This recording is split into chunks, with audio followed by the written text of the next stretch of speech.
Question 1. Process analysis reveals that a jurisdiction is seeking to establish new mutual aid agreements with neighboring entities to enhance regional response capabilities. Which of the following actions best ensures compliance with the regulatory framework for establishing such agreements? Option A. Conducting a thorough review of applicable federal, state, and local laws, regulations, and FEMA guidance related to mutual aid agreements, followed by legal review by all participating jurisdictions. Option B. Drafting agreements based on common templates found online, assuming they cover most necessary provisions for resource sharing. Option C. Relying on verbal assurances and informal understandings between emergency managers to expedite the process. Option D. Prioritizing the signing of agreements quickly to demonstrate preparedness, with detailed legal review deferred to a later date. The correct answer is A. Conducting a thorough review of applicable federal, state, and local laws, regulations, and FEMA guidance related to mutual aid agreements, followed by legal review by all participating jurisdictions. Explanation. Scenario analysis. Establishing mutual aid agreements for resource sharing and assistance is a cornerstone of effective emergency management. The professional challenge lies in ensuring these agreements are not merely bureaucratic exercises, but are robust, legally sound, and operationally viable. This requires a deep understanding of the specific regulatory framework governing such agreements within the designated jurisdiction, ensuring compliance with all applicable laws and guidelines to guarantee legitimate and enforceable mutual support during emergencies. Correct approach analysis. The correct approach emphasizes a thorough review of existing federal, state, and local laws, regulations, and relevant FEMA guidance pertaining to mutual aid agreements. This ensures that any established or renewed agreement fully complies with the legal requirements for intergovernmental cooperation, resource allocation, and liability. Adherence to these established frameworks is critical for the agreements to be legally binding, to facilitate seamless resource deployment, and to protect all participating entities from legal challenges. This aligns with the CEM's responsibility to operate within established legal and regulatory boundaries, ensuring preparedness and response efforts are grounded in legitimate authority and sound practice. Incorrect approaches analysis. One incorrect approach involves prioritizing speed of agreement over legal and regulatory due diligence. This failure to consult relevant federal and state statutes, such as the Stafford Act and State-Specific Emergency Management Acts, or to adhere to FEMA-recommended practices for mutual aid, creates agreements that may be unenforceable or may not adequately address critical issues like cost reimbursement, liability, and operational compatibility. This is a significant regulatory and ethical failure, as it undermines the very purpose of mutual aid by creating a false sense of security and potentially leaving jurisdictions without the promised assistance or facing unexpected financial burdens. Another incorrect approach is to rely solely on informal understandings or verbal commitments. This bypasses the essential requirement for written, legally reviewed agreements. Such informal arrangements lack the necessary legal standing to compel resource sharing or to define responsibilities and liabilities, directly violating the principles of structured emergency management and regulatory compliance. This approach is professionally unacceptable as it introduces ambiguity and risk, failing to meet the CEM's ethical obligation to ensure preparedness through formalized, legally defensible mechanisms. A third incorrect approach is to adopt generic template agreements without tailoring them to the specific needs and legal contexts of the participating jurisdictions. While templates can be a starting point, failing to incorporate specific state and local legal requirements, operational capabilities, and jurisdictional nuances can render the agreement ineffective or even legally problematic. This demonstrates a lack of professional diligence and a failure to understand the specific regulatory landscape, potentially leading to disputes and operational failures during a real emergency. Professional reasoning. Professionals should approach the establishment of mutual aid agreements by first identifying all applicable federal, state, and local legal and regulatory requirements. This involves consulting relevant statutes, codes, and guidance documents from agencies like FEMA. Next, a comprehensive needs assessment should be conducted to understand the types of resources and assistance likely to be required. Following this, a collaborative process involving legal counsel from all participating jurisdictions is essential to draft an agreement that is legally sound, clearly defines roles, responsibilities, resource types, cost-sharing mechanisms, liability, and operational procedures. Regular review and updating of these agreements, in line with evolving regulations and operational needs, are also critical components of professional practice. Question 2. To address the challenge of developing a comprehensive and defensible budget for emergency management operations, which approach best optimizes resource allocation by aligning funding requests with identified risks and strategic preparedness goals. Option A. Prioritize funding for projects that offer high public visibility and are likely to garner political support, even if they do not directly address the most critical identified risks. Option B. Allocate funds based on historical spending patterns, ensuring that departments maintain their previous budget levels unless significant, documented operational failures necessitate an increase. Option C. Develop the budget through a series of ad hoc requests from individual program managers as needs arise throughout the fiscal year, without a formal, overarching strategic planning process. Option D. Conduct a thorough risk assessment and capability gap analysis to inform budget requests, prioritizing resources that directly mitigate identified risks and enhance core response functions, while also seeking diverse funding streams through grant applications and interagency agreements. The correct answer is D. Conduct a thorough risk assessment and capability gap analysis to inform budget requests, prioritizing resources that directly mitigate identified risks and enhance core response functions, while also seeking diverse funding streams through grant applications and interagency agreements. Explanation. The scenario presents a common challenge in emergency management, balancing competing needs for limited resources during budget development. The professional challenge lies in translating strategic priorities into actionable budget requests that are both realistic and defensible, ensuring the organization can effectively respond to potential emergencies. This requires a deep understanding of operational requirements, risk assessments, and funding landscapes, all within the established regulatory framework. The correct approach represents best professional practice because it aligns resource allocation directly with identified risks and strategic objectives, as mandated by principles of effective emergency management planning and fiscal responsibility. This method ensures that funding is sought and allocated based on demonstrable needs and potential impacts, fostering transparency and accountability. It adheres to the spirit of FEMA National Incident Management System, NIMS, and relevant grant program guidelines, which emphasize preparedness based on risk assessment and capability gaps. An incorrect approach that focuses solely on historical spending patterns fails to account for evolving threats, new technologies, or changes in organizational priorities. This can lead to underfunding critical areas or overspending on less impactful resources, violating principles of efficient resource management and potentially leaving the jurisdiction vulnerable. It also risks non-compliance with grant requirements that often necessitate justification based on current needs and future capabilities. Another incorrect approach that prioritizes highly visible or politically favored projects over essential but less glamorous operational needs is ethically problematic. This can undermine the core mission of emergency management, which is to protect life and property. Such an approach can lead to a misallocation of funds, creating critical gaps in response capabilities that could have severe consequences during an actual event. It also erodes trust and can lead to scrutiny from oversight bodies. A further incorrect approach that relies on ad hoc requests without a structured budgeting process is inherently inefficient and prone to errors. This reactive method does not allow for strategic planning, comprehensive risk assessment, or effective stakeholder engagement, all of which are crucial for robust budget development.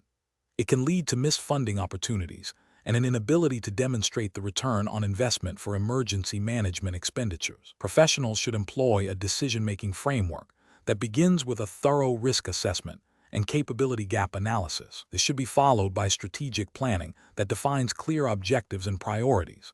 Budget requests should then be developed to directly support these objectives, with clear justifications tied to risk reduction and enhanced response capabilities. Continuous engagement with stakeholders, including program managers and potential funding sources, is essential throughout the process. Adherence to established budgeting cycles, grant application requirements, and internal financial controls is paramount. Question 3.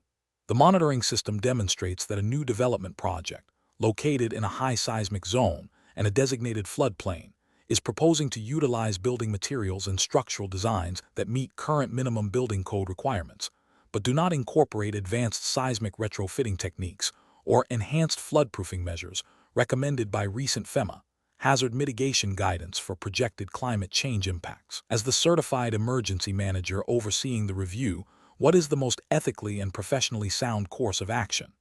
Option A. Recommend a compromise where only the seismic retrofitting is implemented, as flood control is primarily the responsibility of public infrastructure, and the current floodproofing meets existing code. Option B. Advise the developer that, while the proposed measures meet current codes, they should consider voluntary upgrades for enhanced resilience, but ultimately approve the project if it satisfies all legal mandates. Option C. Insist on the implementation of the recommended seismic retrofitting and enhanced floodproofing measures, citing their alignment with best practices for long-term community resilience and adherence to the spirit of hazard mitigation regulation, even if it increases project costs. Option D. Approve the project as proposed, as it meets the current minimum legal building code requirements, and defer any further mitigation efforts to future code updates or voluntary developer initiatives. The correct answer is C. Insist on the implementation of the recommended seismic retrofitting and enhanced floodproofing measures, citing their alignment with best practices for long-term community resilience and adherence to the spirit of hazard mitigation regulations, even if it increases project costs. Explanation. This scenario presents a professional challenge because it pits immediate cost savings against long-term public safety and regulatory compliance, a common ethical dilemma in emergency management and infrastructure development.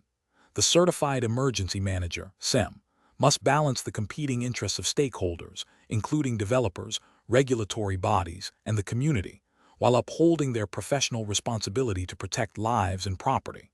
The decision requires a deep understanding of building codes, flood control principles, and seismic retrofitting standards, as well as the ethical imperative to prioritize safety over expediency. The correct approach represents best professional practice because it adheres strictly to the established regulatory framework for structural mitigation, specifically the U.S. building codes and FEMA guidelines relevant to the jurisdiction.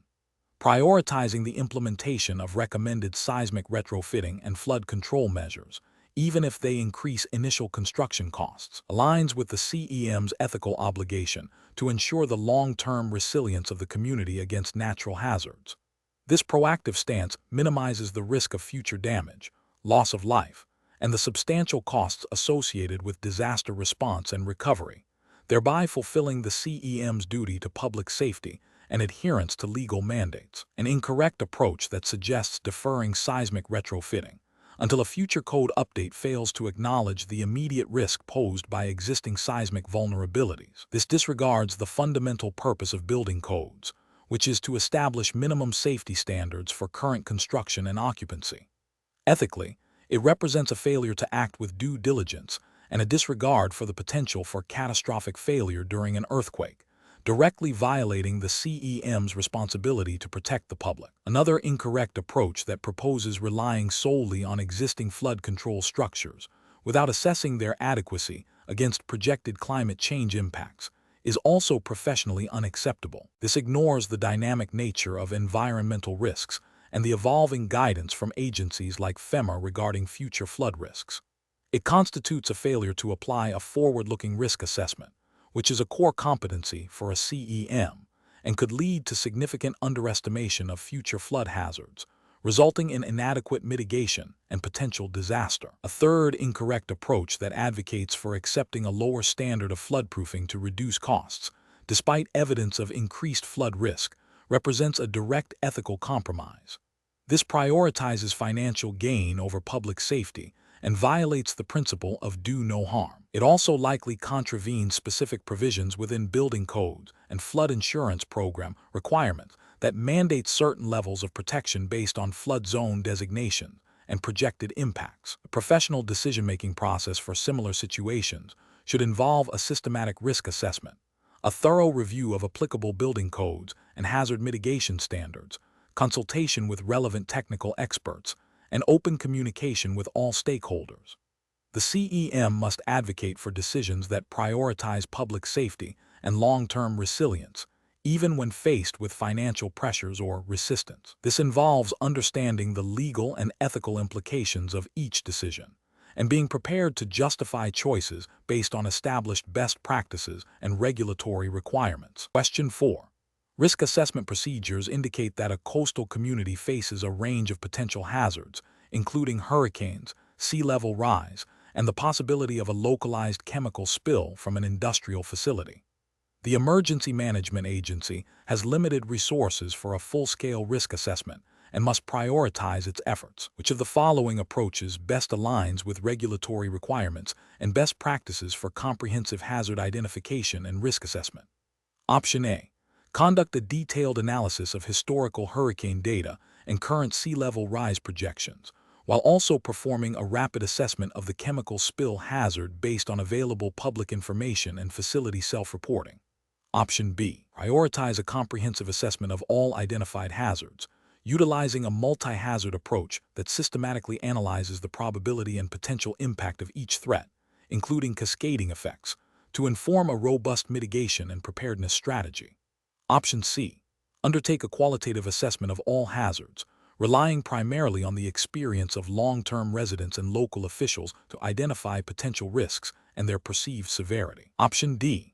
Focus exclusively on the chemical spill hazard due to its immediate potential for localized impact and the availability of specific regulatory oversight for industrial facilities.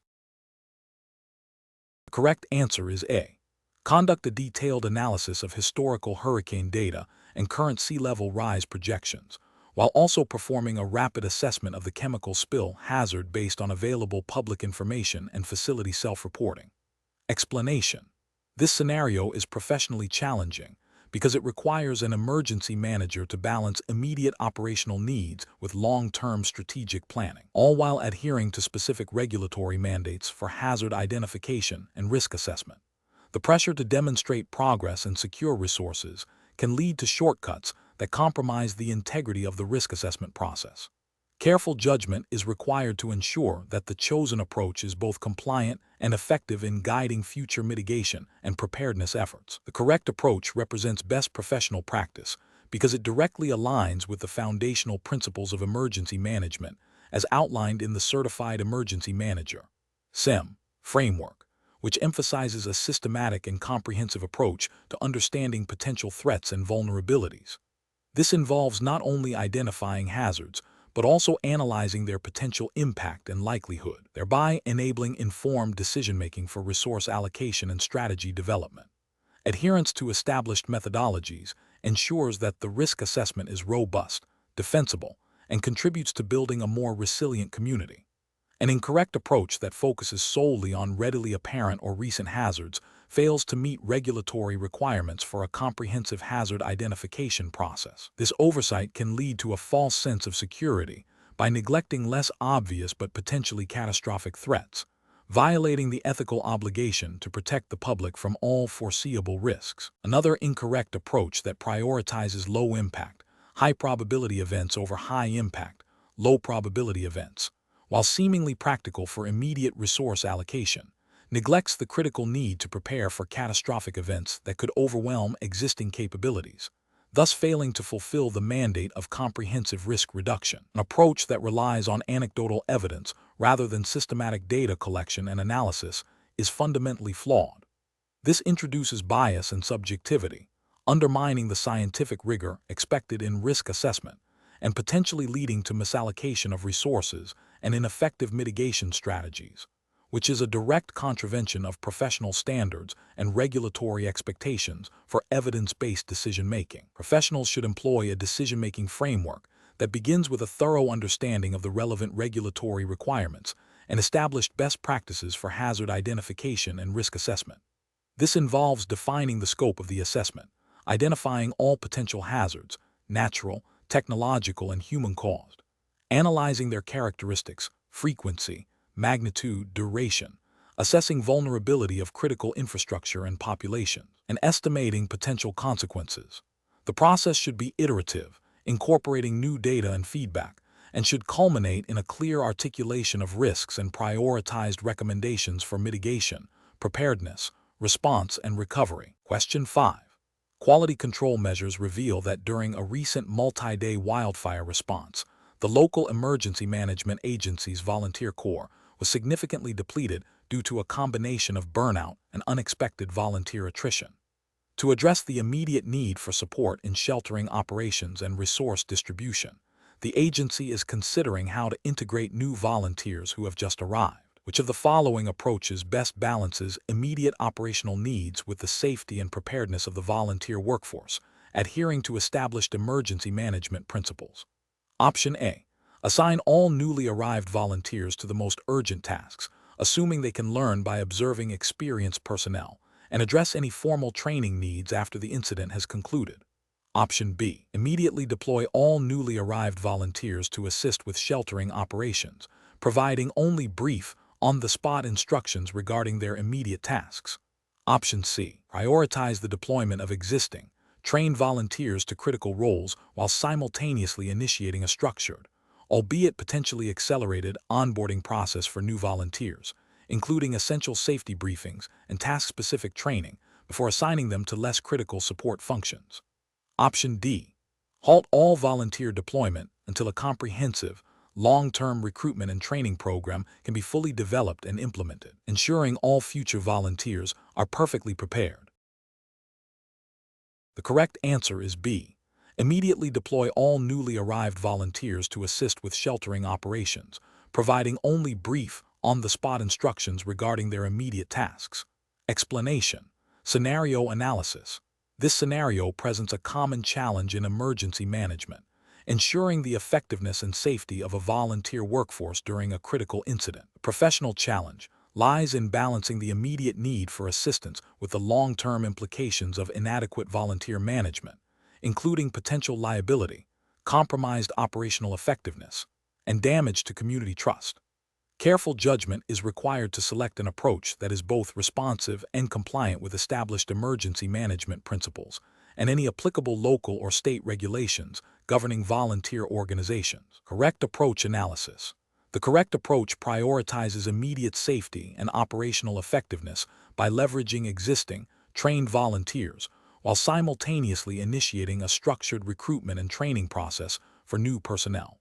This aligns with best practices in volunteer management, which emphasize the importance of a prepared and integrated volunteer corps. It ensures that immediate needs are met by those already familiar with protocols and safety procedures, minimizing risk.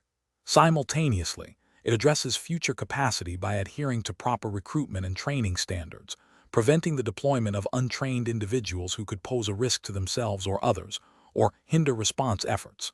This approach is ethically sound, as it respects the well-being of volunteers and the public, and is professionally responsible by adhering to established emergency management doctrine. Incorrect approaches analysis. One incorrect approach involves deploying all available new volunteers immediately without proper vetting or training. This is a significant regulatory and ethical failure. It violates principles of volunteer safety, potentially exposing untrained individuals to hazards they are not equipped to handle, leading to injury or worse. Operationally, untrained volunteers can impede response efforts, require excessive supervision, and may not follow critical protocols, compromising the overall incident response. Ethically, it demonstrates a disregard for the well-being of individuals offering their time and skills. Another incorrect approach is to halt all volunteer deployment until a comprehensive, long-term recruitment and training program is fully established. While thoroughness is important, this approach fails to acknowledge the immediate need for assistance during an ongoing incident. It can lead to a critical shortage of personnel, negatively impacting the effectiveness of the emergency response and potentially prolonging the incident's duration or severity. This is a failure in operational responsiveness and a missed opportunity to provide timely support.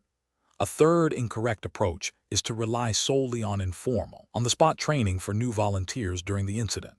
This is a regulatory and ethical failure because it bypasses established training standards and protocols designed to ensure competency and safety. Informal training is often inconsistent, incomplete, and may not cover essential aspects like hazard recognition, personal protective equipment, PPE use, or communication procedures. This significantly increases the risk of accidents, errors, and compromised operational effectiveness, and fails to meet the duty of care owed to volunteers. Professional reasoning. professionals should employ a decision-making framework that balances immediate operational needs with long-term preparedness and safety. This involves 1. Assessing the immediate situation and the specific needs for volunteer support. 2. Evaluating the current volunteer capacity and their readiness. 3. Identifying critical gaps that can be safely and effectively filled by new volunteers, considering the nature of the incident and available resources. 4. Implementing a phased approach that prioritizes the deployment of trained personnel while concurrently initiating appropriate, albeit potentially expedited, vetting and training for new recruits, ensuring they are assigned tasks commensurate with their limited experience. 5. Maintaining clear communication channels and ongoing supervision for all volunteers. This systematic approach ensures that volunteer resources are utilized effectively and responsibly, adhering to ethical obligations and regulatory expectations. Question 6. Consider a scenario where a local emergency management agency is tasked with assessing the probability of a major wildfire impacting a newly developed residential area bordering a known wildland-urban interface. The agency has access to historical wildfire occurrence data for the region over the past 50 years, several peer-reviewed scientific models predicting fire spread based on fuel types and weather patterns, and a panel of experienced fire behavior analysts and local land managers, which approach to determining the probability of occurrence would best align with regulatory requirements and professional best practices for emergency management. Option A. Prioritizing expert opinions exclusively, as they represent the most experienced judgment in the field. Option B. Relying solely on the most recent scientific models, assuming they incorporate all relevant predictive factors. Option C. Using only historical data, as it provides the most objective record of past events. Option D. Synthesizing information from historical data, scientific models, and expert opinions to form a comprehensive probability assessment. The correct answer is D. Synthesizing information from historical data, scientific models, and expert opinions to form a comprehensive probability assessment. Explanation. This scenario presents a common challenge in emergency management, assessing the probability of a hazard's occurrence to inform resource allocation and mitigation strategies. The professional challenge lies in balancing the need for actionable data with the inherent uncertainties of future events. Emergency managers must rely on credible, defensible methods to justify their decisions, especially when significant resources are at stake or when public safety is directly impacted. The regulatory framework for emergency management, particularly within the U.S. context, as implied by the Certified Emergency Manager (CEM) designation, emphasizes evidence-based decision-making and adherence to established best practices. The correct approach, utilizing a combination of historical data, scientific models, and expert opinions, represents best professional practice because it leverages multiple, complementary sources of information. Historical data provides a baseline of past occurrences. Scientific models offer predictive capabilities based on physical processes, and expert opinions inject nuanced understanding and context that may not be captured by quantitative methods alone. This multifaceted approach aligns with FEMA guidance on hazard analysis and risk assessment, which encourages a comprehensive evaluation of potential threats.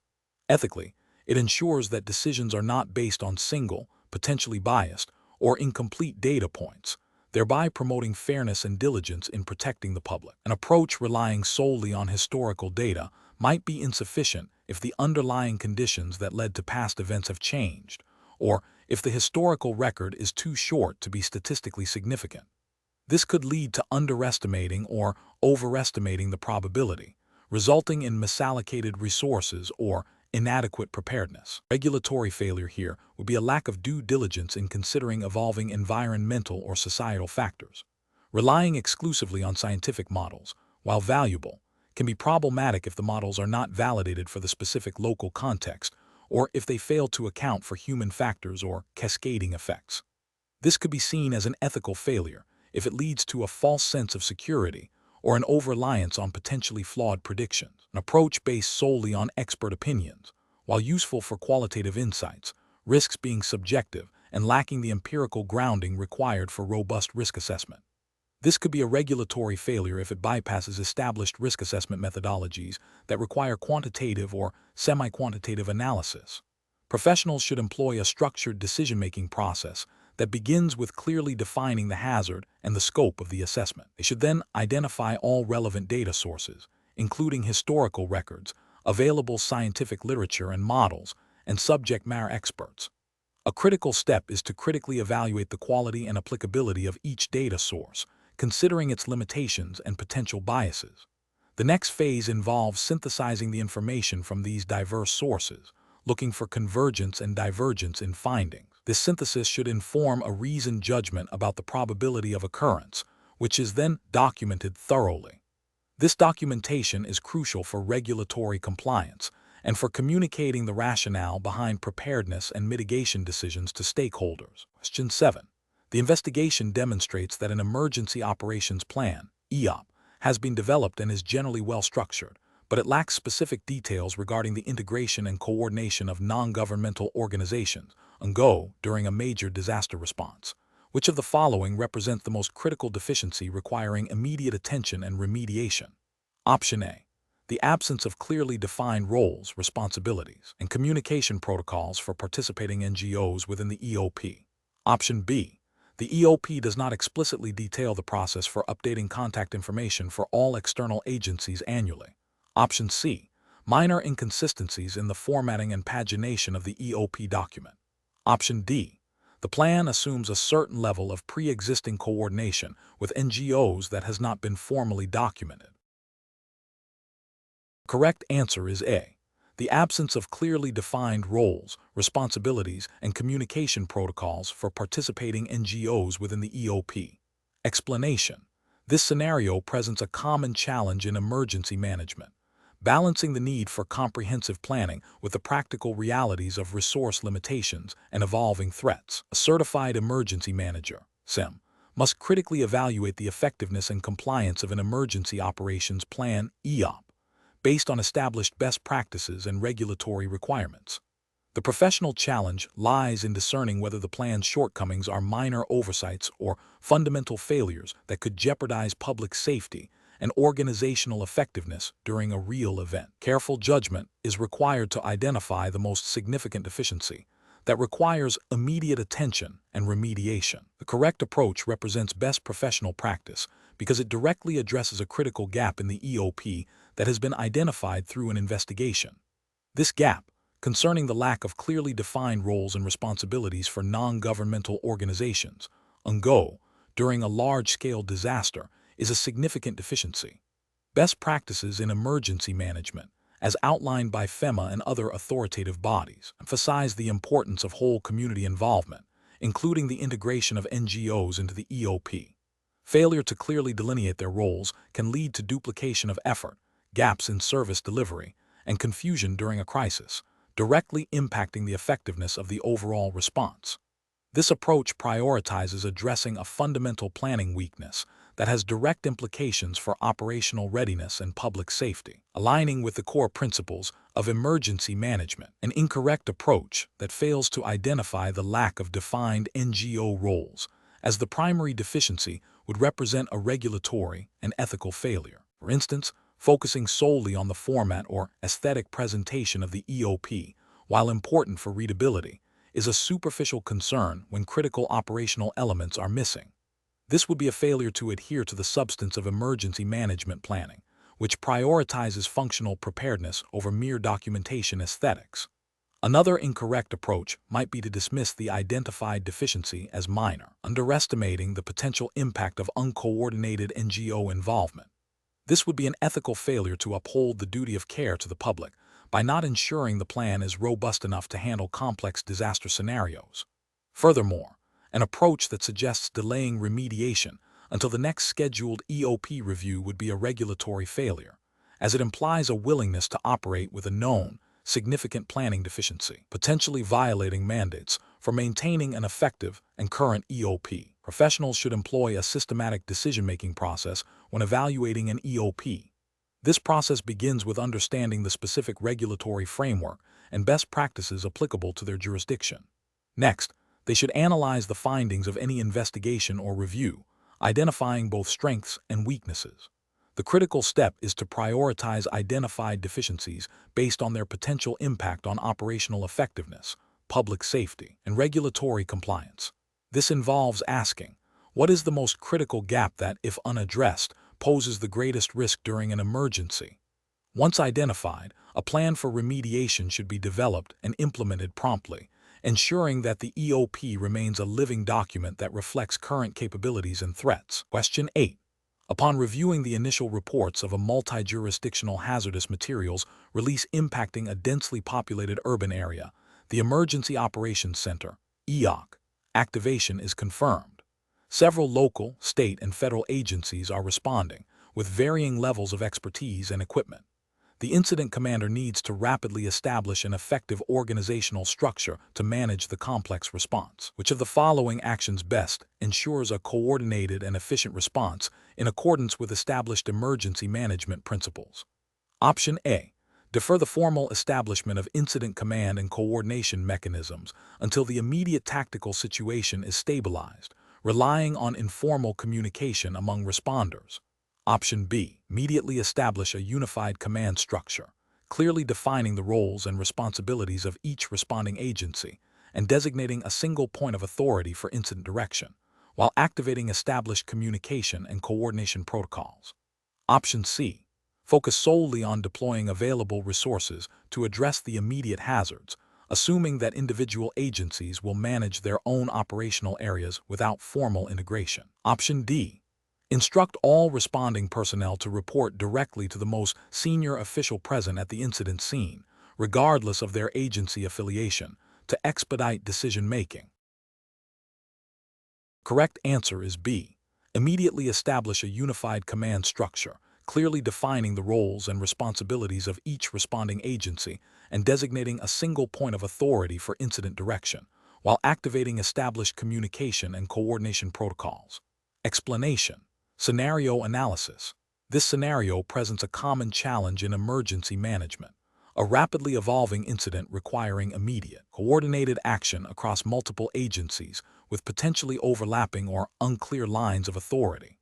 The professional challenge lies in ensuring that roles and responsibilities are clearly understood and executed, that the chain of command is respected to avoid confusion and delays, and that effective coordination mechanisms are leveraged to achieve unified command and control. Failure to establish and adhere to these principles can lead to duplicated efforts, missed critical tasks, conflicting directives, and ultimately, a compromised response that endangers lives and property.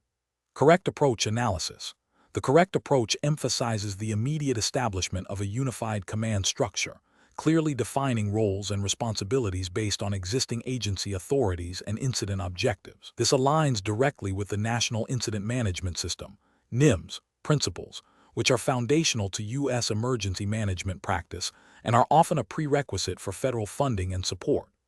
NIMS mandates the use of ICS, Incident Command System, to ensure a standardized, flexible, and effective management approach. By designating a single incident commander, or unified command, if multiple agencies have jurisdiction or functional responsibility, and clearly communicating their roles and responsibilities, the organization ensures a clear chain of command. Furthermore, establishing clear coordination mechanisms, such as regular briefings and information-sharing protocols, facilitates seamless collaboration and resource allocation, directly addressing the core requirements of effective organizational structure in emergency management. Incorrect approaches analysis. One incorrect approach involves bypassing established protocols and directly assigning tasks to individuals without clear authority or understanding of their agency's role. This violates the principle of a defined chain of command and can lead to confusion, insubordination, and a breakdown in coordination. It undermines the authority of designated incident leadership and can create interagency friction. Another incorrect approach is to delay the formal establishment of incident command and coordination mechanisms, opting instead for ad hoc communication. This creates significant risk as the incident escalates. Without a structured approach, critical information can be lost, responsibilities can be overlooked, and the response can become fragmented and inefficient, directly contravening NIMS and ICS principles. A third incorrect approach is to focus solely on the immediate tactical needs without considering the broader organizational structure and coordination. While tactical action is crucial, neglecting the underlying command structure and communication channels can lead to a response that is reactive rather than proactive and coordinated, ultimately hindering long-term incident resolution and recovery. This fails to leverage the systematic approach required by NIMS for effective incident management. Professional reasoning. Professionals should employ a decision-making framework that prioritizes adherence to established emergency management frameworks like NIMS and ICS. This involves 1. Rapidly assessing the incident to determine the scope and potential for escalation. 2. Immediately identifying and establishing the appropriate incident command structure, including designating an incident commander or unified command. 3. Clearly defining and communicating the roles, responsibilities, and reporting relationships for all involved personnel and agencies. 4. Activating pre-established coordination mechanisms and ensuring open, consistent communication channels. 5. Continuously evaluating and adapting the organizational structure and coordination as the incident evolves. This systematic approach ensures accountability, efficiency, and a unified effort towards achieving incident objectives. Question 9. Operational review demonstrates that a recent seismic event has severely damaged a city's primary water treatment facility and a key arterial bridge, impacting both potable water supply and emergency vehicle access. While temporary measures can be implemented for water purification and limited traffic rerouting, a full restoration of the water facility and bridge repair will take several weeks, exceeding the immediate emergency phase. The pressure to restore full services is immense from the public and elected officials. As the certified emergency manager, what is the most ethically and professionally sound approach to managing the infrastructure restoration? Option A. Focus solely on restoring the water treatment facility to full capacity, as it directly impacts public health, and defer any significant bridge repairs until after the immediate crisis has subsided. Option B. Prioritize the bridge repair over the water facility, as immediate access for emergency services is paramount, and implement only temporary water purification measures indefinitely. Option C. Implement a phased restoration plan that includes immediate, temporary measures for both water and bridge access, coupled with a commitment to permanent, compliant repairs that meet all regulatory standards within a defined timeline.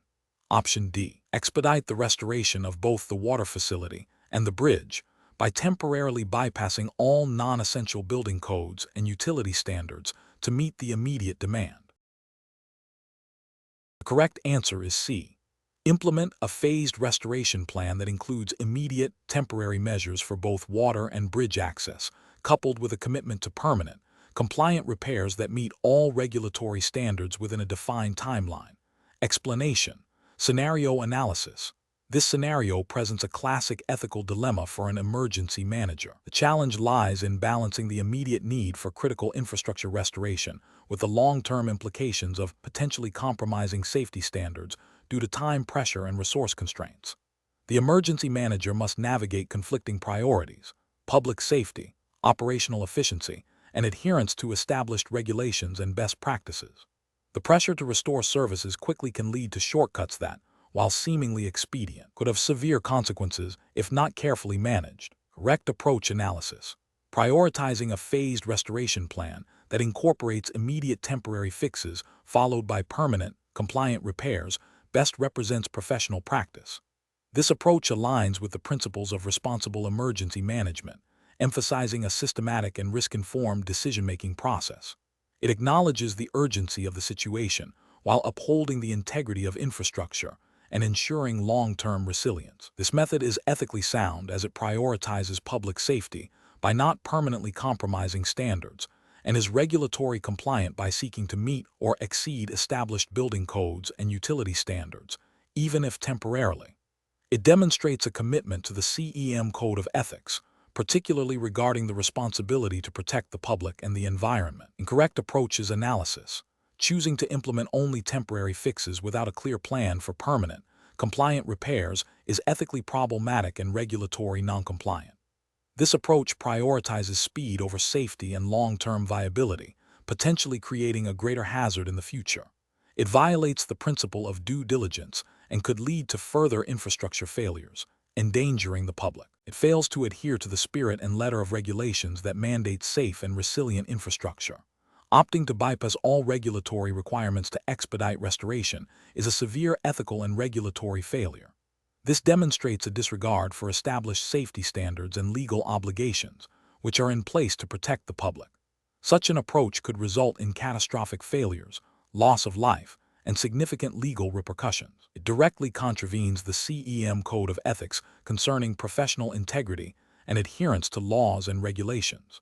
Focusing solely on restoring the most visible or politically sensitive infrastructure, even if it means neglecting other critical systems, is an ethically questionable and operationally unsound approach. This demonstrates a lack of a comprehensive risk assessment and prioritization based on actual impact and vulnerability. It can lead to disproportionate resource allocation and leave other essential services vulnerable, undermining the overall effectiveness of the emergency response. Professional reasoning.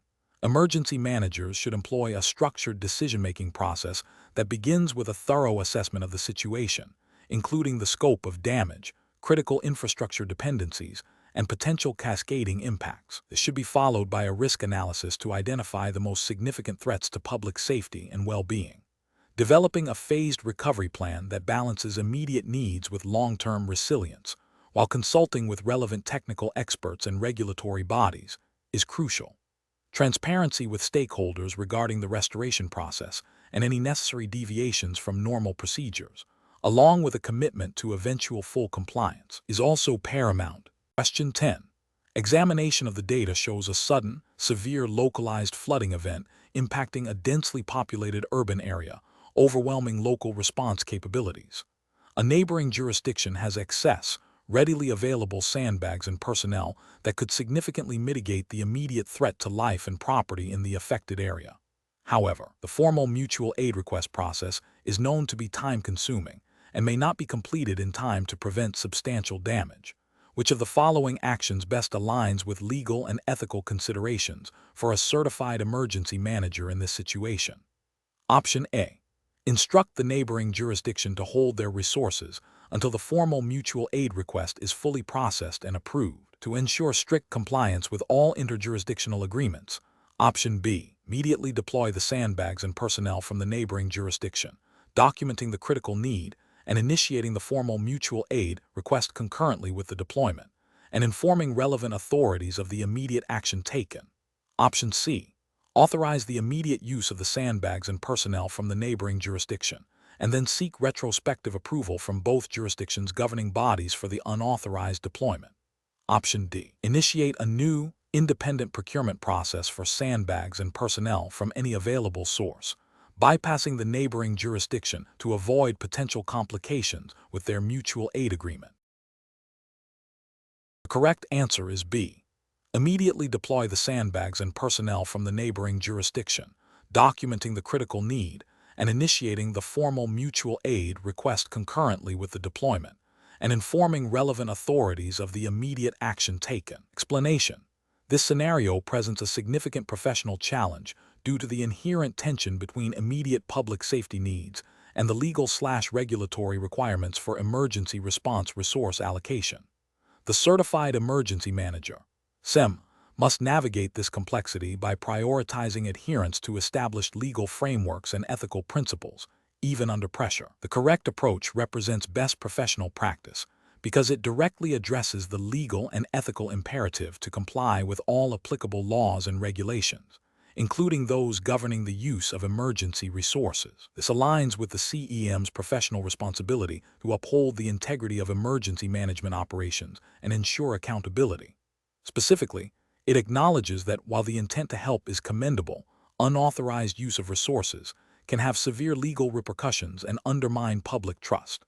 Ethical decision-making in this context requires a commitment to due process, fairness, and transparency, all of which are jeopardized by bypassing established procedures. An incorrect approach that involves immediately deploying resources without proper authorization or adherence to established protocols fails to uphold the legal and regulatory framework. This can lead to violations of procurement laws, misuse of public funds, and potential liability for the emergency manager and the jurisdiction. Ethically, it demonstrates a disregard for established governance and can create an uneven playing field for resource distribution, potentially disadvantaging other communities or critical functions that are legally entitled to those resources. Another incorrect approach, focusing solely on the perceived urgency without considering the legal implications, overlooks the foundational principles of emergency management. While speed is often critical, it cannot supersede legal and regulatory mandates. This approach risks setting a dangerous precedent, encouraging future deviations from established procedures and eroding the structured, lawful basis of emergency response. A third incorrect approach, which involves seeking retrospective approval after the fact, is also professionally unacceptable. This demonstrates a lack of foresight and an attempt to circumvent the proper channels. While post-event review is important, it does not excuse pre-event noncompliance. Legally, retrospective approval does not negate potential violations that occurred prior to authorization. Ethically, it suggests a willingness to operate outside of established norms and can be perceived as an attempt to legitimize an otherwise improper action. A professional decision-making process for similar situations should involve a clear understanding of the relevant legal and regulatory landscape, including procurement policies, mutual aid agreements, and emergency declarations. When faced with a resource need, the CEM should first assess the situation against these established frameworks. If immediate deployment is critical and authorized channels are too slow, the CEM must explore legally permissible emergency procurement options or activate pre-existing mutual aid agreements. Documentation of all decisions, justifications, and communications is paramount to ensure transparency and accountability. If a deviation from standard procedure is absolutely unavoidable, it must be clearly documented, justified by an imminent threat to life or property, and immediately reported to the appropriate authorities for formal review and approval. Question 11. Performance analysis shows that the local emergency management program's response times to minor incidents have increased by 15% over the last fiscal year, and community satisfaction surveys indicate a slight decline in perceived preparedness. The program manager needs to identify the most effective strategy for program improvement, adhering strictly to the principles and expectations of the Certified Emergency Manager (CEM) framework. Option A. Implement a series of internal training modules for all program staff focused on optimizing existing response protocols and improving internal communication efficiency without direct external stakeholder consultation. Option B. Conduct in-depth interviews and focus groups with local emergency managers, first responders, and community leaders to gather qualitative insights into the causes of increased response times and perceived preparedness gaps, and use this feedback to inform targeted program adjustments. Option C. Revise the program's annual report to highlight the achievement of all minimum compliance metrics, ensuring that all regulatory reporting requirements are met, and deferring any significant program changes until the next budget cycle. Option D. Analyze historical incident data from the past 5 years to identify patterns in minor incident occurrences and allocate resources based on these historical trends, without incorporating current operational feedback or community sentiment. Correct answer is B. Conduct in-depth interviews and focus groups with local emergency managers, first responders, and community leaders to gather qualitative insights into the causes of increased response times and perceived preparedness gaps, and use this feedback to inform targeted program adjustments. Explanation. The scenario presents a common challenge in emergency management, translating performance data into actionable improvements for a program. The difficulty lies in moving beyond simple data reporting to a nuanced understanding of stakeholder needs and regulatory compliance. A professionally challenging aspect is balancing the perspectives of diverse stakeholders, each with their own priorities and interpretations of success, while adhering to the specific requirements of the Certified Emergency Manager (CEM) framework. Careful judgment is required to identify root causes of performance gaps and to propose solutions that are both effective and compliant. The correct approach represents best professional practice because it directly engages with the primary beneficiaries and overseers of the emergency management program. By seeking feedback from local emergency managers and community leaders, the program manager is actively gathering qualitative data that complements quantitative performance metrics. This aligns with the CEM's emphasis on practical application and continuous improvement within a specific operational context. Regulatory and ethical justification stems from the CEM's implicit requirement for program relevance and responsiveness to the needs of the jurisdiction it serves. Furthermore, engaging stakeholders fosters transparency and accountability, key ethical principles in public service. An incorrect approach that focuses solely on internal process improvements without external validation fails to address the ultimate purpose of the program, serving the community and meeting regulatory objectives. This approach risks optimizing internal mechanics at the expense of external effectiveness, potentially leading to a program that is efficient but not impactful. The regulatory failure lies in neglecting the spirit of the CEM, which promotes programs that are demonstrably beneficial to the public. Ethically, it represents a failure of accountability to the stakeholders who rely on the program's efficacy.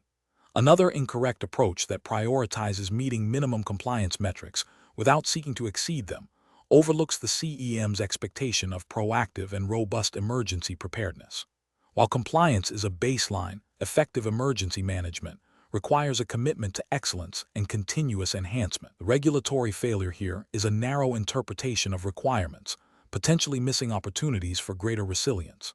Ethically, it suggests a lack of dedication to the highest standards of public safety.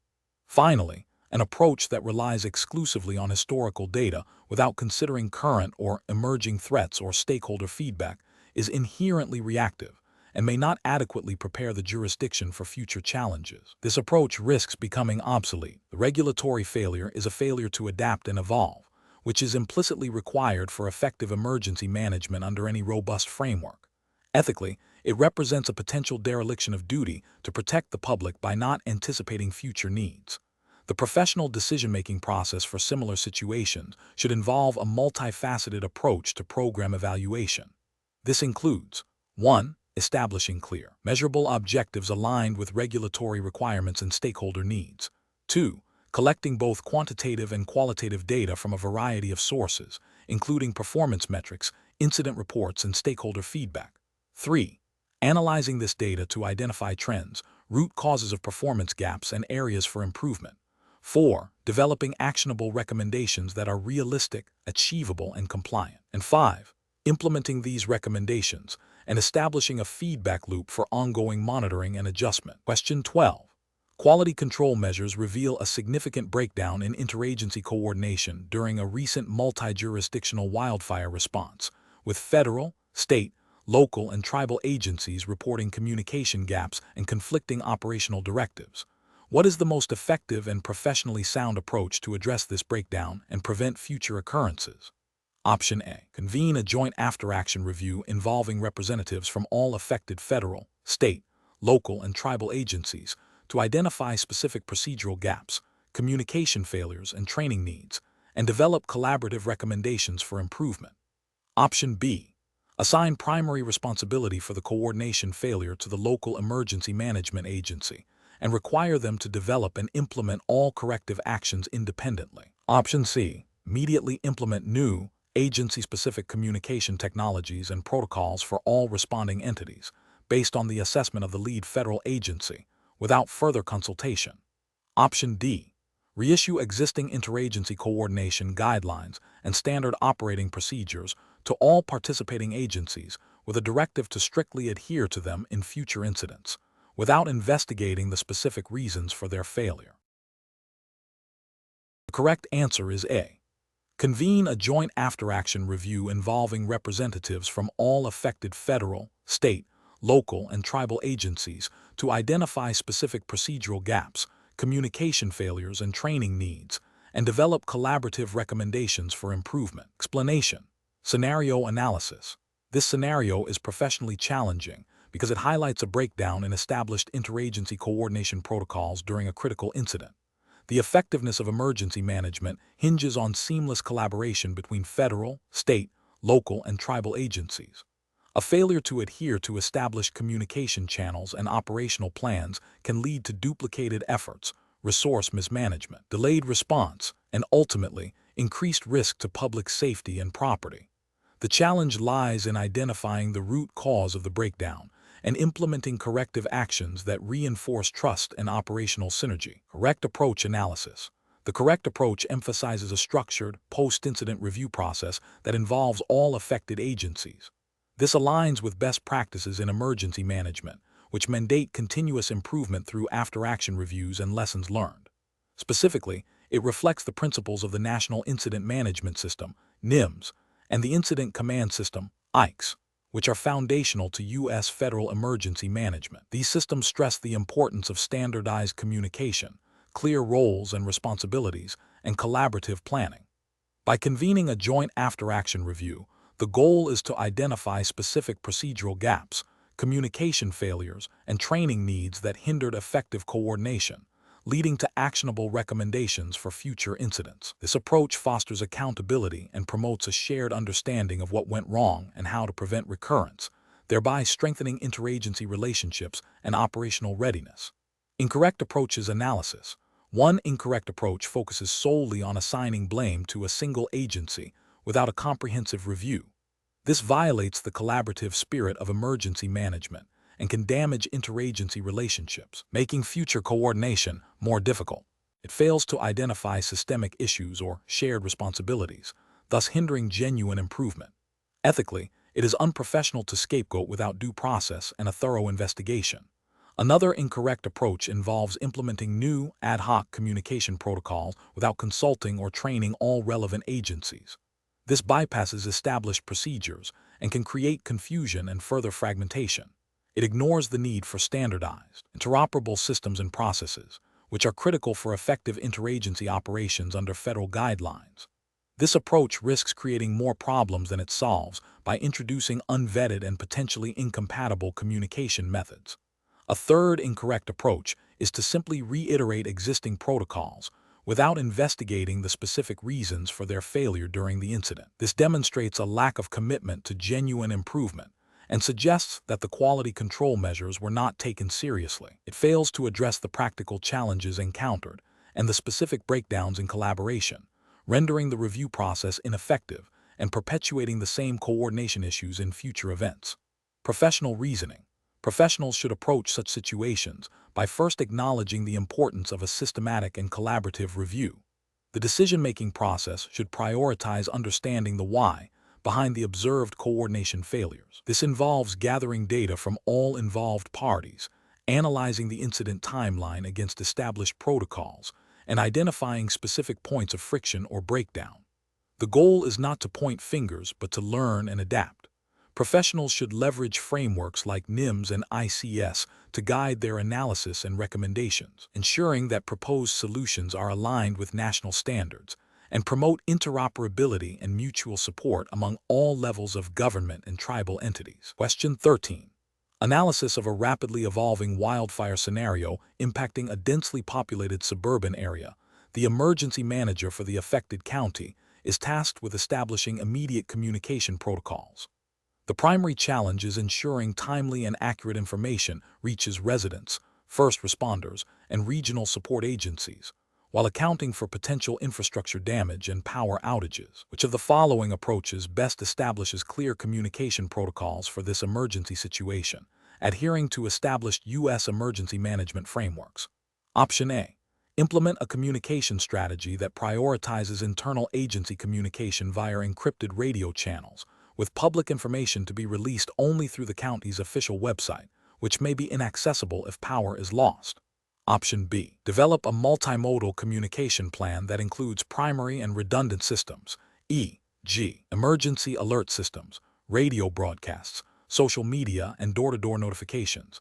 Clearly defines roles and responsibilities for information dissemination and receipt, and incorporates a feedback mechanism for two-way communication with the public and responders. Option C. Establish a single point of contact for all incoming and outgoing emergency communications, delegating all responsibility for information flow to this individual without a defined backup or alternative communication plan. Option D. Rely exclusively on the county's existing emergency alert system, assuming it is robust enough to handle the volume of notifications required for a widespread wildfire. The correct answer is B. Develop a multimodal communication plan that includes primary and redundant systems, e.g., emergency alert systems, radio broadcasts, social media, and door-to-door notifications. Clearly defines roles and responsibilities for information dissemination and receipt, and incorporates a feedback mechanism for two-way communication with the public and responders. Explanation. This scenario presents a professional challenge due to the inherent complexity and criticality of establishing effective communication protocols during an emergency. The rapid onset of a disaster, coupled with the need to coordinate multiple agencies and stakeholders, demands pre-established, clear, and adaptable communication channels. Failure to do so can lead to information silos, delayed response, resource misallocation, and ultimately, increased loss of life and property. Careful judgment is required to select protocols that are robust, inclusive, and compliant with established emergency management standards. The correct approach represents best professional practice because it prioritizes the establishment of a multimodal communication plan that integrates both primary and redundant systems, ensuring information flow even if one system fails. This aligns with the principles of the National Incident Management System, NIMS, and the Incident Command System, ICS, which are foundational to U.S. emergency management. Specifically, NIMS emphasizes the importance of interoperable communication and information management. By including protocols for public information dissemination, it also addresses the ethical obligation to inform and reassure the public, a key component of effective emergency management. An incorrect approach that relies solely on a single communication method, such as only email or only radio, fails to account for potential system failures or the diverse needs of all stakeholders. This violates the principle of redundancy and interoperability mandated by NIMS and could lead to critical communication breakdowns, a significant ethical failure in emergency response. Another incorrect approach that neglects to define clear roles and responsibilities for communication management creates confusion and inefficiency. This is a direct contravention of ICS principles, which stress clear chain of command and defined responsibilities, leading to a failure to meet the professional standard of organized and effective emergency response. An approach that does not include a mechanism for two-way communication with the public or affected communities overlooks the importance of situational awareness and community engagement, which are increasingly recognized as vital components of modern emergency management, and can be seen as an ethical lapse in transparency and accountability. Professionals should use a decision-making framework that begins with a thorough risk assessment to identify potential communication vulnerabilities. This should be followed by a review of relevant federal guidelines, such as NIMS and FEMA directives, to ensure compliance. The framework should then involve stakeholder engagement to understand their communication needs and capabilities. Finally, a pilot testing and regular review process for communication protocols should be implemented to ensure their effectiveness and adaptability. Question 14. Strategic planning requires a comprehensive understanding of potential consequences. Following the regulatory framework for emergency management in the United States, which approach to assessing potential casualties, economic losses, and environmental damage during a catastrophic event is most aligned with best professional practice for a certified emergency manager. Option A. Prioritize immediate life safety concerns by focusing solely on estimating potential casualties, assuming economic and environmental impacts will be addressed during the recovery phase. Option B. Conduct a detailed, multi-hazard impact assessment that integrates quantitative data with qualitative expert judgment, considering critical infrastructure, cascading economic effects, and environmental sensitivities to inform resource allocation and mitigation strategies. Option C. Rely exclusively on historical data from past similar events to estimate potential losses, without considering current community vulnerabilities or the specific characteristics of the potential hazard. Option D. Base the impact assessment primarily on political considerations and public perception to ensure that planning efforts are politically palatable and receive broad support. The correct answer is B. Conduct a detailed, multi-hazard impact assessment that integrates quantitative data with qualitative expert judgment, considering critical infrastructure, cascading economic effects, and environmental sensitivities to inform resource allocation and mitigation strategies. Explanation. Scenario analysis. This scenario presents a common challenge in emergency management, balancing the immediate need for resource allocation with the long-term implications of an event. The complexity arises from the inherent uncertainty in predicting the full scope of casualties, economic disruption, and environmental damage. A certified emergency manager, CEM, must not only understand the potential impacts, but also how to translate that understanding into actionable plans that comply with regulatory frameworks, such as those established by FEMA in the United States. The pressure to act quickly, coupled with the need for accurate and defensible impact assessments, demands a systematic and evidence-based approach. Correct approach analysis. The correct approach emphasizes a multifaceted impact assessment that integrates quantitative data with qualitative expert judgment, directly aligning with the principles of the National Incident Management System, NIMS, and FEMA guidance on hazard mitigation and disaster preparedness. This approach acknowledges that while precise figures are often impossible to obtain pre-event, a robust estimation process is crucial for effective planning. It prioritizes the identification of critical infrastructure vulnerabilities, the estimation of potential cascading effects on the economy, and the assessment of environmental sensitivities. This aligns with the CEM's ethical responsibility to protect public safety and welfare by ensuring that planning is grounded in a realistic understanding of potential consequences, thereby informing resource prioritization and mitigation strategies as mandated by federal regulations. Incorrect approaches analysis, focusing solely on immediate life safety without considering economic and environmental impacts, represents a regulatory and ethical failure. While life safety is paramount, comprehensive emergency management, as outlined by FEMA, requires a holistic view.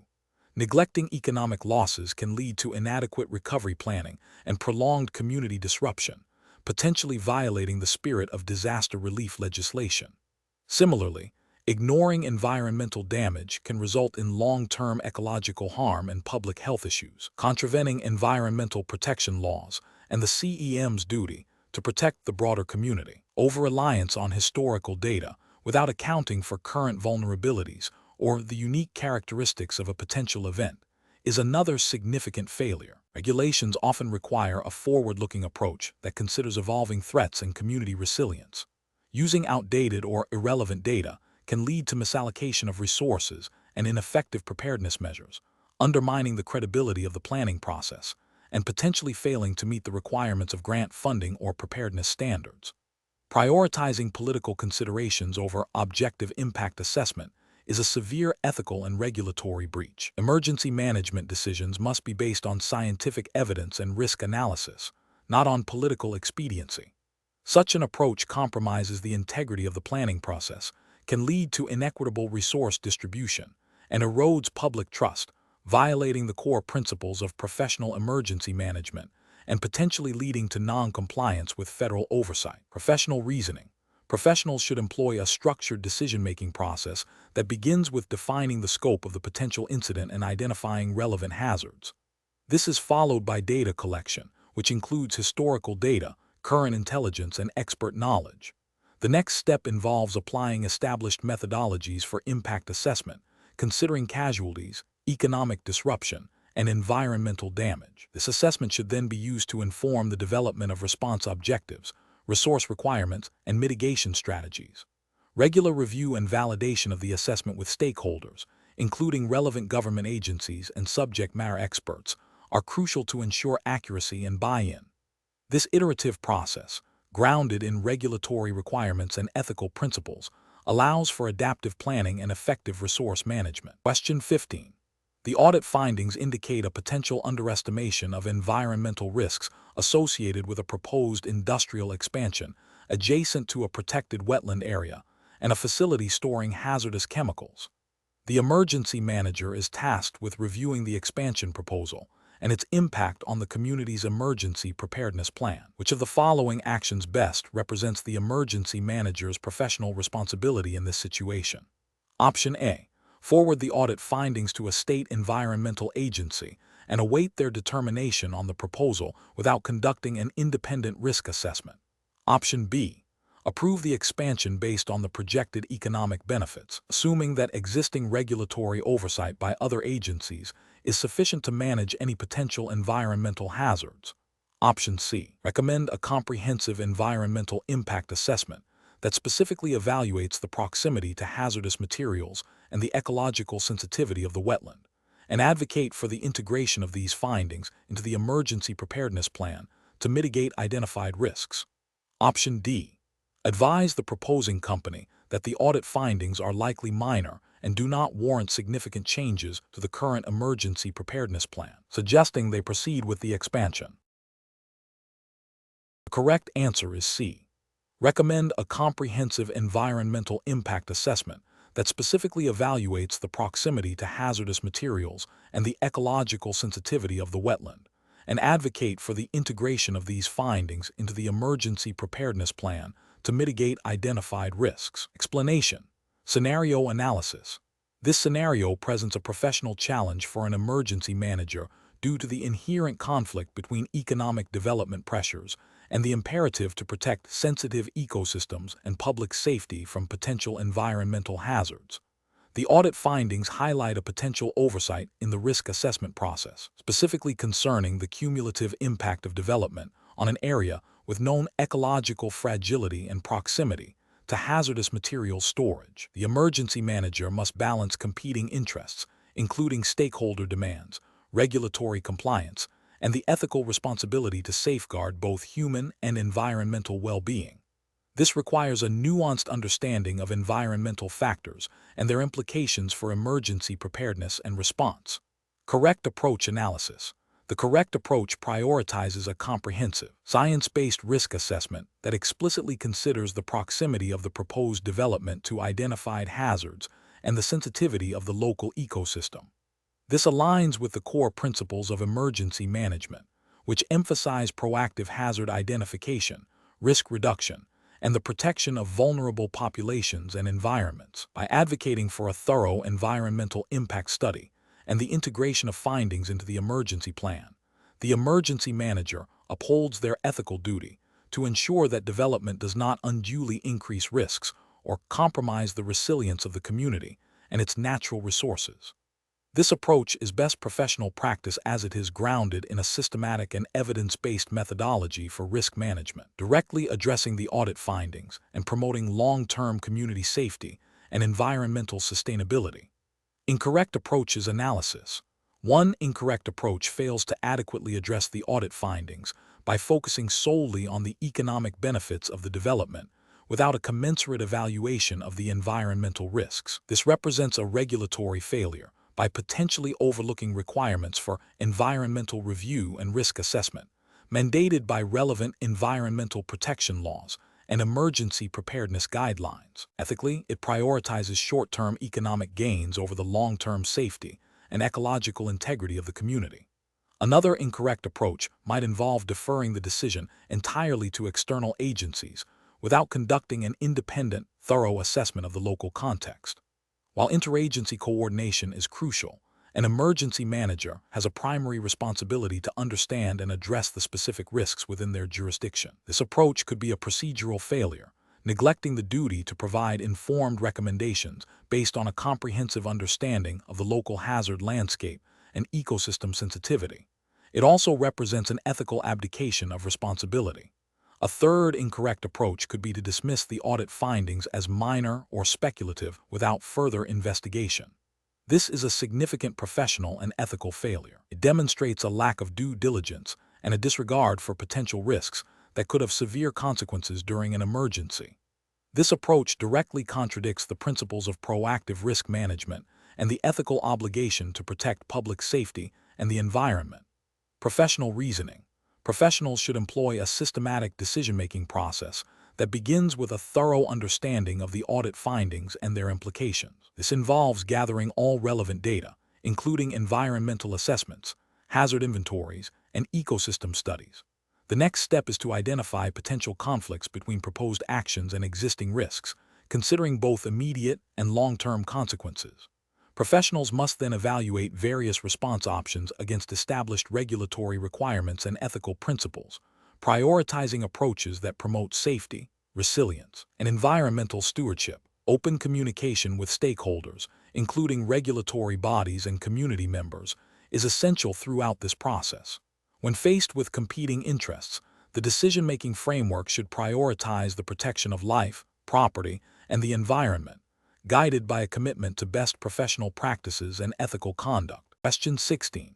Research into effective non-structural mitigation strategies for a coastal community prone to hurricanes has identified three primary approaches: Considering the Certified Emergency Manager (CEM) role and the regulatory framework of the United States, which approach best integrates land use planning, early warning systems, and public education for comprehensive risk reduction. Option A. Implementing a phased land use plan that restricts new development in high-risk coastal zones, while concurrently developing a community-specific public education program that details local hazard risks, the function of existing warning systems, and actionable protective measures. Option B.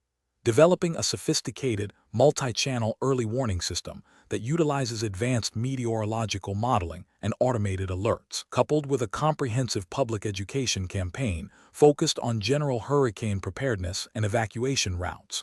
Option C. Investing heavily in public education campaigns that emphasize individual responsibility for preparedness, including stocking emergency kits and securing homes, without significant changes to land use policies or the implementation of new warning technologies.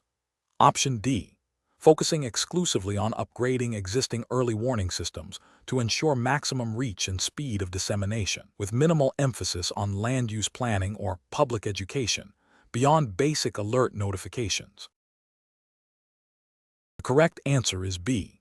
Developing a sophisticated, multi-channel early warning system that utilizes advanced meteorological modeling and automated alerts, coupled with a comprehensive public education campaign focused on general hurricane preparedness and evacuation routes. Explanation: this scenario is professionally challenging because it requires the Certified Emergency Manager (CEM) to balance competing interests and limited resources while ensuring public safety and compliance with federal mandates. The core challenge lies in prioritizing non-structural mitigation strategies that offer the greatest long-term risk reduction for a diverse population, considering varying levels of vulnerability and access to information. The CEM must navigate the complexities of community engagement, technological limitations, and the need for actionable, understandable public education. The correct approach represents best professional practice because it directly addresses the multifaceted nature of non-structural mitigation as outlined by FEMA National Mitigation Framework and relevant U.S. federal regulations, such as the Robert T. Stafford Disaster Relief and Emergency Assistance Act, Stafford Act, and its implementing regulations, e.g., 44 CFR Part 201.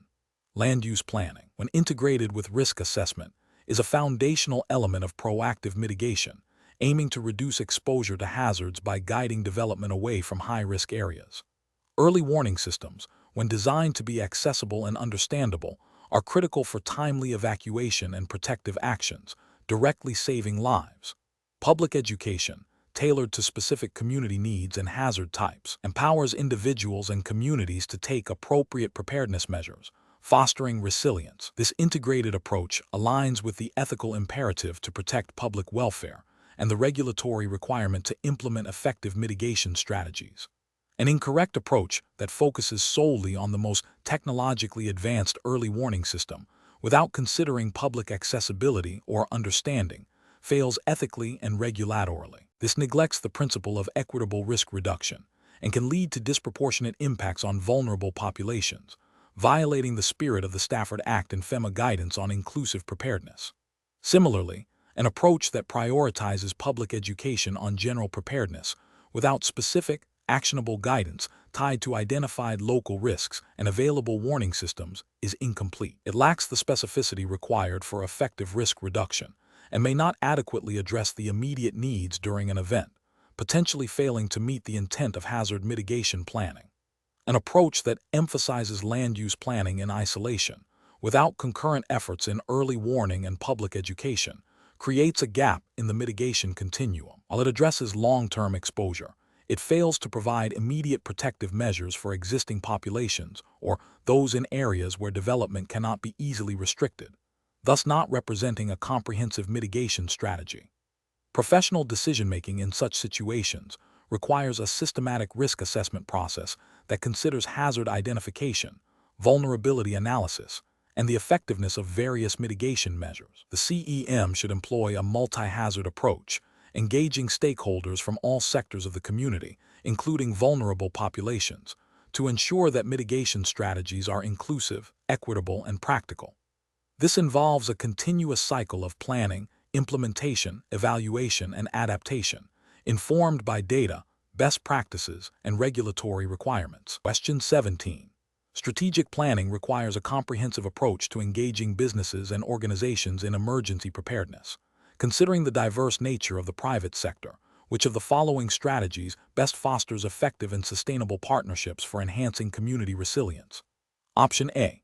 Develop a tiered engagement model that offers tailored opportunities for participation based on a business's size, sector, and specific capabilities, focusing on co-developing solutions that align with their business continuity objectives and identifying mutual benefits.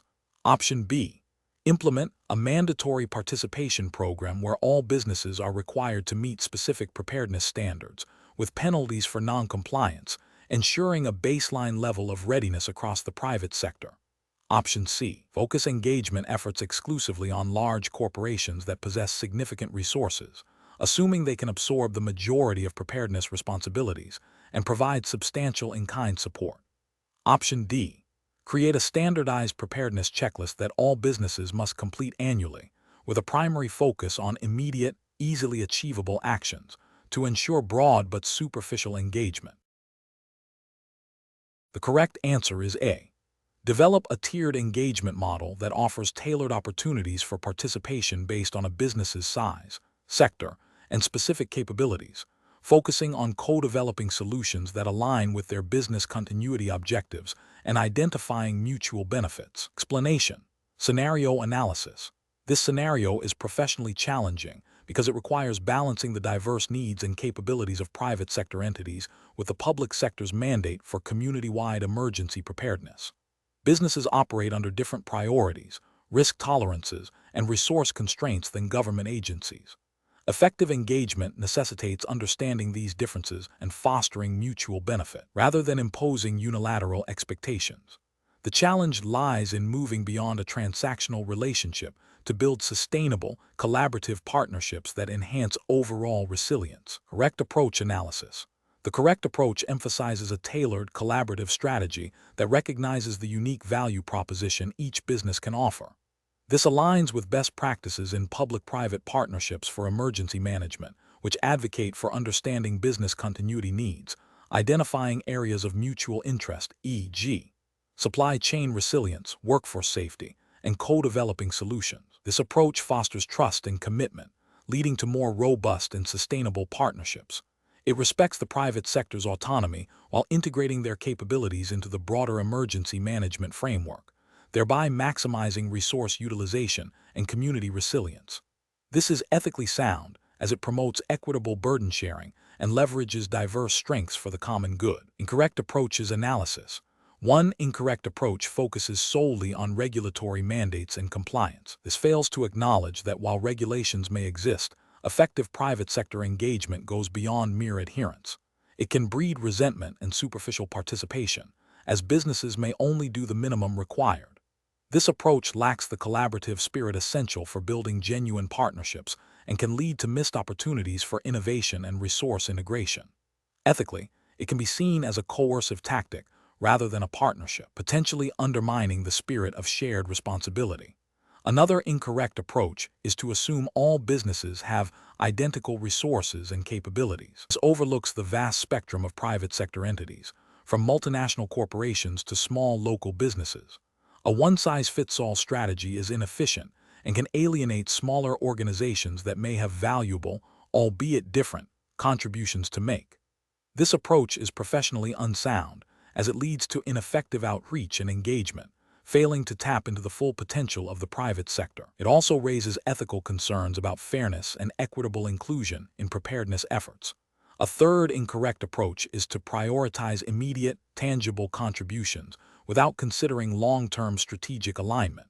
While immediate assistance is valuable, focusing exclusively on it can lead to partnerships that are short-lived and do not contribute to sustained resilience. True partnerships require understanding, shared long-term goals, and building capacity over time. This approach can result in fragmented efforts and a lack of integration into the overall emergency management plan, failing to achieve lasting preparedness benefits.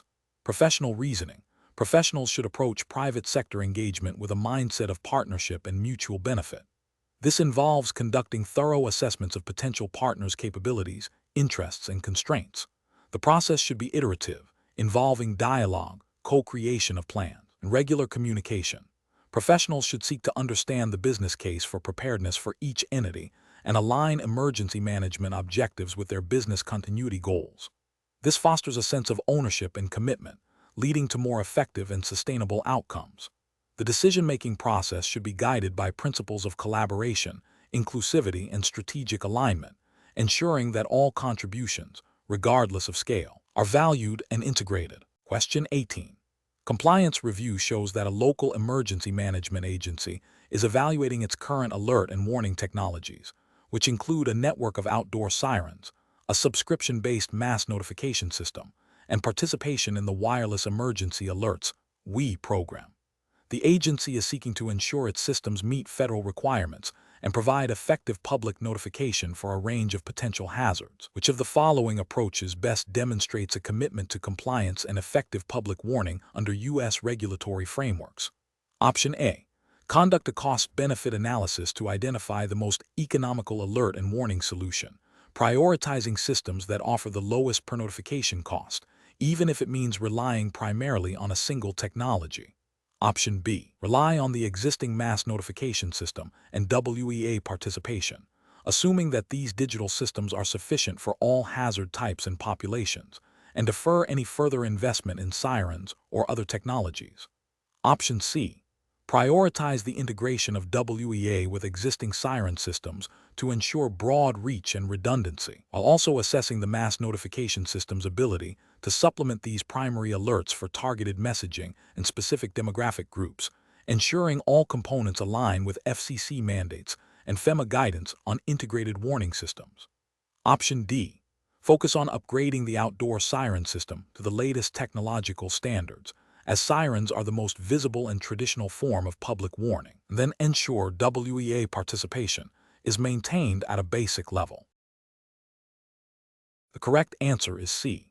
Prioritize the integration of WEA with existing siren systems to ensure broad reach and redundancy, while also assessing the mass notification system's ability to supplement these primary alerts for targeted messaging and specific demographic groups, ensuring all components align with FCC mandates and FEMA guidance on integrated warning systems. Explanation. This scenario presents a professional challenge because it requires a certified emergency manager, CEM, to evaluate the effectiveness and compliance of critical alert and warning technologies within a specific regulatory framework, without resorting to purely quantitative measures.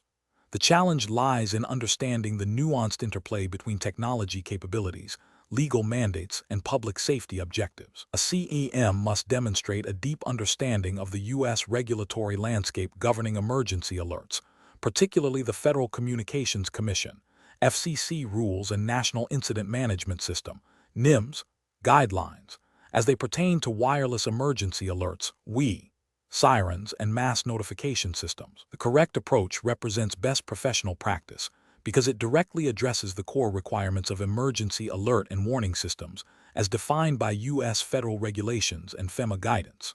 It emphasizes the integration of multiple technologies to ensure redundancy and reach diverse populations, aligning with the principles of NIMS and the operational requirements for effective public warning. This approach prioritizes the systematic evaluation of system performance against established standards and legal obligations, ensuring that the chosen technologies are not only capable, but also compliant with federal mandates for public safety communications. An incorrect approach that focuses solely on the technical specifications of a single system, such as WEA, fails to acknowledge the regulatory requirement for a multifaceted approach to public warning.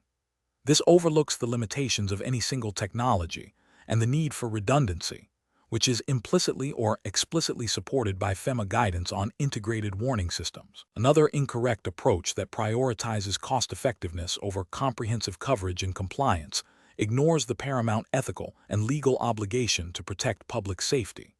Regulations and best practices in emergency management consistently emphasize the need for robust and reliable warning systems, even if they involve higher initial investment. A third incorrect approach that relies on anecdotal evidence or outdated best practices without referencing current U.S. federal regulations and guidelines demonstrates a lack of due diligence and a failure to adhere to the established legal and operational framework for emergency management.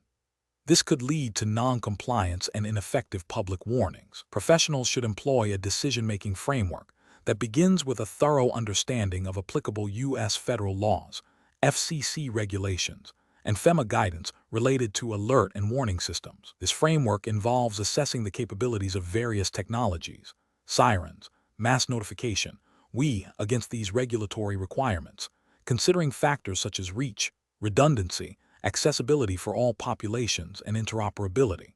The process should involve a risk-based assessment of potential threats and vulnerabilities, followed by the selection and integration of technologies that provide the most effective and compliant warning solution. Continuous evaluation and adaptation based on performance data and evolving regulatory landscapes are also crucial components of professional decision-making in this domain. Question 19. Which approach would be most effective in ensuring that all segments of the population, including the elderly, children, individuals with disabilities, low-income populations, and non-English speakers, receive timely and actionable information and support during an emergency, adhering to U.S. regulatory frameworks for emergency management? Option A. Rely primarily on public service announcements broadcast on major television and radio stations, assuming that most residents will be reached through these channels. Option B. Distribute emergency preparedness guides in English through local libraries and community centers, with a focus on physical accessibility for individuals with disabilities. Option C. Develop a comprehensive outreach plan that includes multilingual materials, partnerships with community organizations serving vulnerable populations, accessible communication channels e.g. TTY, large print, visual aids, and community-based information dissemination points. Option D. Utilize social media platforms and emergency alert apps as the primary means of communication, assuming widespread internet and smartphone access across all demographic groups. The correct answer is C. Develop a comprehensive outreach plan that includes multilingual materials, partnerships with community organizations serving vulnerable populations, accessible communication channels e.g. TTY, large print, visual aids, and community-based information dissemination points. Explanation. This scenario presents a common challenge in emergency management, ensuring equitable access to vital information and resources for all segments of the population, particularly those with unique needs. The professional challenge lies in moving beyond a one-size-fits-all approach to emergency preparedness and response, recognizing that diverse demographic groups have varying communication preferences, access to technology, mobility limitations, and cultural considerations. Effective emergency management requires proactive identification of these vulnerabilities and the development of tailored strategies to mitigate risks. The correct approach represents best professional practice because it directly addresses the identified vulnerabilities through a multifaceted, inclusive strategy. It prioritizes building trust and understanding within diverse communities by engaging them in the planning process. This aligns with core principles of emergency management, such as the National Incident Management System, NIMS, and the principles of the National Response Framework, NRF, which emphasize all hazards preparedness and the importance of considering the needs of vulnerable populations. Ethically, it upholds the principle of equity by ensuring that no group is disproportionately disadvantaged during an emergency. Specifically, it acknowledges the need for culturally and linguistically appropriate materials, accessible communication channels, and partnerships with community organizations that serve these populations. An incorrect approach that relies solely on mass media broadcasts fails ethically and regulatorily by neglecting the needs of non-English speakers and individuals with limited access to traditional media. This creates a significant information gap, potentially leading to delayed or absent protective actions for these groups. Another incorrect approach that focuses only on physical accessibility for individuals with disabilities overlooks the communication and information needs of other vulnerable groups, such as the elderly who may have sensory impairments or low-income population who may lack access to assistive technologies. Third incorrect approach that assumes all community members have equal access to and understanding of digital platforms ignores the digital divide and the specific challenges faced by elderly, low-income, and non-English speaking populations, thus failing to meet the regulatory requirement for broad and equitable dissemination of critical information. Professionals should employ a decision-making framework that begins with a thorough demographic analysis of the jurisdiction, identifying all vulnerable populations and their specific needs. This should be followed by stakeholder engagement, including direct outreach to representatives of these groups to understand their preferred communication methods and potential barriers. The planning process must then incorporate these insights to develop a range of communication strategies, resource distribution plans, and evacuation procedures that are inclusive and accessible. Continuous evaluation and adaptation of these plans based on community feedback and after-action reviews are also crucial. Question 20. The review process indicates that the agency's continuity of operations plan (COOP) has a significant gap in ensuring the uninterrupted performance of several newly identified critical functions during and immediately following a major disruption. The agency must address this gap in a manner that is both compliant with federal COOP guidelines and professionally sound.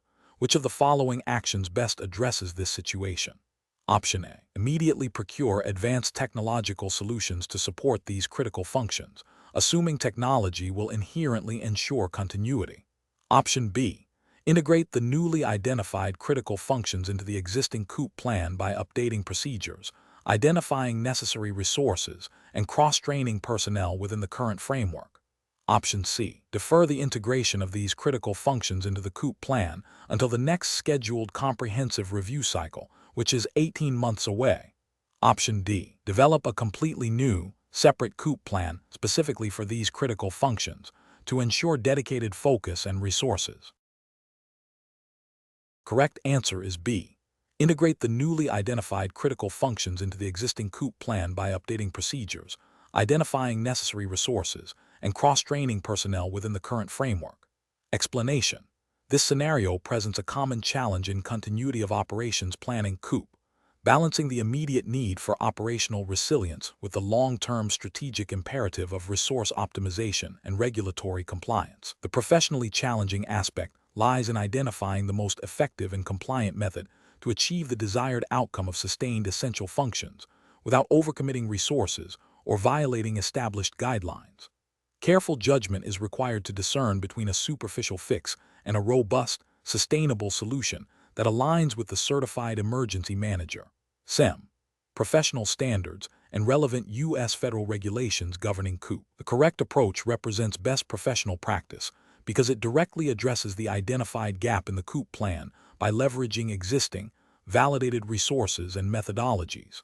This aligns with the principles of efficient resource management and adherence to established federal guidance, such as those outlined by FEMA in the National Incident Management System (NIMS) and the Federal Preparedness Directorate's COOP guidelines. By focusing on integrating the identified critical functions into the existing framework, the organization demonstrates a commitment to a systematic and compliant approach to continuity, ensuring that essential services can indeed be maintained during and after disruptive events.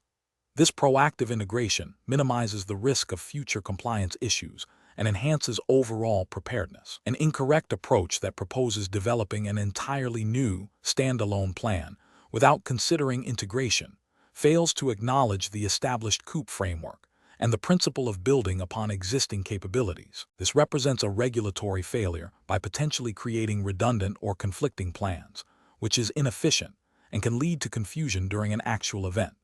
Ethically, it demonstrates poor stewardship of organizational resources.